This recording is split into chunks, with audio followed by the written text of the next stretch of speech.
pa lang siya. So, nagsisil tayo ng goodie hotdog. So, ito yung ating pack sizes. Meron tayong 450. So, ganyan siya karami. Mga ilang piraso to? 2. Mamaya ko na siya bilangin. Ilan tong piraso? 5, 10, 15, 12, ay 17. 17 ang number of pieces per pack ng 450 grams. Yan. Tapos ang 220 ay ilang piraso? 7? 8 po.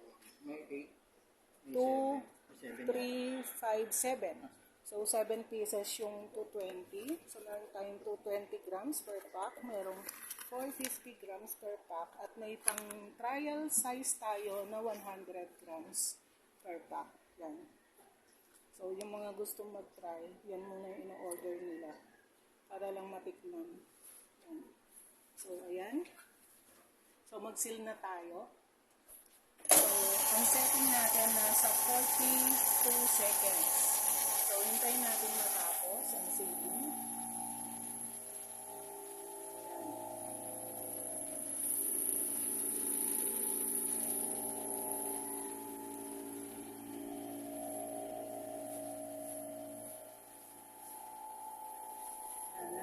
Seconds more, 70.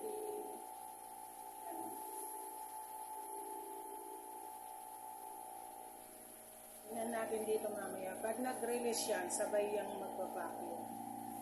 Pag nag-release yung kanina. 2, 1, 0.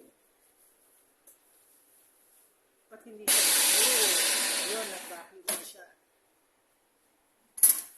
Ayun, sa ganito siya pag na-vacuum.